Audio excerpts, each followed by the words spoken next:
Hello everyone, welcome to srichanskitchen. ఈ వీడియోలో మనం చికెన్ పెప్పర్ ఫ్రై తయారు చేసుకుందాం. సింపుల్ అండ్ ఈజీ ప్రాసెస్లో రెడీ అయిపోతుంది. ఈవెన్ బ్యాచిలర్స్ కూడా ఈ రెసిపీని ఈజీగా ప్రిపేర్ చేయొచ్చు. రెస్టారెంట్ స్టైల్కి ఏమాత్రం తగ్గకుండా మంచి రుచి అయితే వస్తుంది. ఇది చపాతీ లేదా జీరా రైస్, బగారా రైస్కి ది బెస్ట్ కాంబినేషన్. ప్రాసెస్ ఏంటో చూద్దామా? శుభ్రంగా కడిగిన చికెన్ 1/2 kg,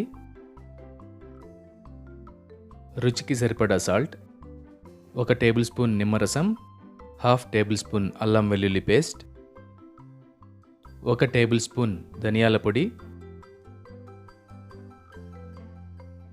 1/2 టేబుల్ స్పూన్ జీలకర్ర పొడి, 1 table spoon red chilli powder, 1 table spoon garam masala, 2 table spoons పెరుగు లేదా యోగర్ట్ ఉంటే వేసుకోండి. అలాగే 2 టేబుల్ స్పూన్స్ ఆయిల్ కూడా వేసుకుందాం. ఈ మసాలాలన్నీ చికెన్కు బాగా పట్టేటట్లు కలుపుకోవాలి. ఈ విధంగా చికెన్ను బాగా కలుపుకున్న తర్వాత దాదాపు 1 గంట సేపు డీప్ ఫ్రీజర్లో పెట్టుకోవాలి. ఇలా చేస్తే మసాలాలు చికెన్కి బాగా పడతాయి. 1 అవర్ అయింది, ఫ్రిడ్జ్ నుండి తీసేసుకుందాం. ఇప్పుడు ప్యాన్ వేడి చేసుకుని అందులో 4 టేబుల్ స్పూన్ల ఆయిల్ వేసుకోవాలి. 1/2 టీ స్పూన్ జీలకర్ర, 2 పచ్చిమిరపకాయలు ఇలా కట్ చేసుకుని వేసుకోవాలి. కొద్దిగా పచ్చికరివేపాకు యాడ్ చేసుకుందాం. ఒక 2 నుంచి 3 నిమిషాలు లో ఫ్లేమ్లోనే వేపుకుందాం. వేగిపోయాక మనం మ్యారినేట్ చేసుకున్న చికెన్ ఇందులోకి వేసుకోవాలి.